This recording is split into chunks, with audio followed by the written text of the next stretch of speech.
یو حدیث شریف کې راځي چې یو بنده به ګناهګار وي او د الله تعالی حضور ته به د قیامت میدان کې رافیش او الله تعالی به پر خپل عرش باندې په خپل قاضي او د هغې مخ ته طول ترازو دی او ملایکې تلنه کوي او د عرش پښه حضرت جبرائیل علیه السلام نیولې د هغه ورته ولاړ دی. یو سړی به رافیش کې د هغې سره به نن وي له 99 سجلا د هغې سره به نن وي دفتره ورسره وي او نن وي دفتره به مکمل د ګناه سره ډکي او کل سجن مد بصره هر دفتر به دومره غټي چې د انسان سترګې څونه دید کوي د هر دفتر غټوالی اوږدوالی به دومره نو الله تعالی به پوښتنه ځینې وکړي چې څه دې راوړي دي دی به وایي دا دفترونه دي. الله تعالی ورته وایي دا دفترونه د څه دي دی به په دې اقرار وکړي دا ټوله ملایکې ورته وایي ټوله د ګناهونو ډک دي. نو الله تعالی ورته وایي چې دلته خو عدالت دی او دلته چې د چا د نیکو اعمالو تله درنه سي هغه به جنت لځي چې د چا د نیکو اعمالو تله سپکه سي هغه به جهنم لځي. دلته عدالت دی. نو ملایکو ته به وایي چې نور سور سره سته که نسته ورسره. آخر به یو ملایکه داسې کښنوي د کاغذه غوندې پرچې راوباسي ای الله په عملنامه کې بس دغه یوه پرچه سته نیک اعمالو کې دا څه سته. الله تعالی ورته وایي بس دلته خو قانون دی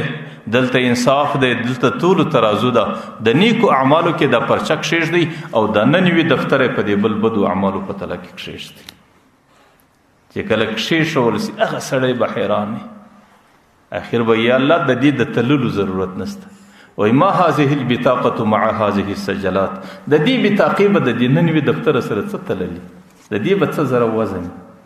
هغه سړی به جهنم و خپلو سترګو ته مخ ته ویني او هغه سړی به ډېر وارخطا وي. لیکن چې کله ملایکه ترازو پورته کي نو هغه د یوې بطاقې د یوې پرچې طرف تله هغه به ډېره درنۍ او دا نور سجلات به ټوله په هوا کې ولاړ او هغه سړی به حیران سي الله دا څنګه بطاقه د دې کې لیکلي څه دي. نو هغه سړی به سر ورشت کړي چې الله دې کې لیکلي څه دي.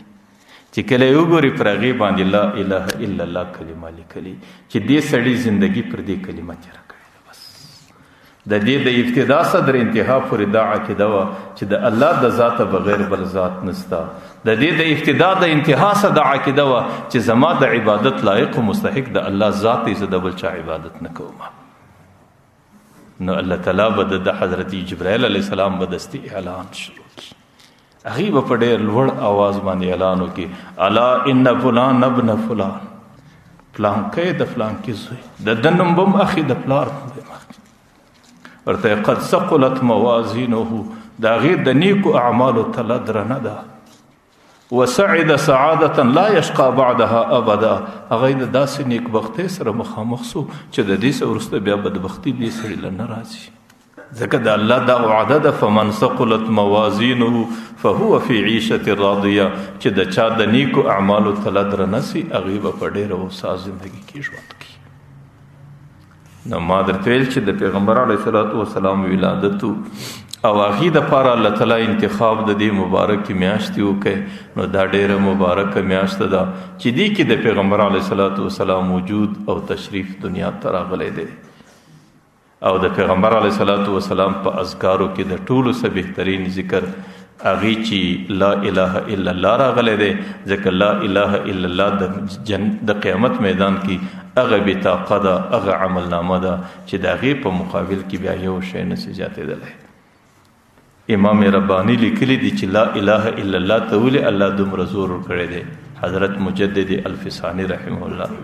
هغه وایي لا یو تیغ دی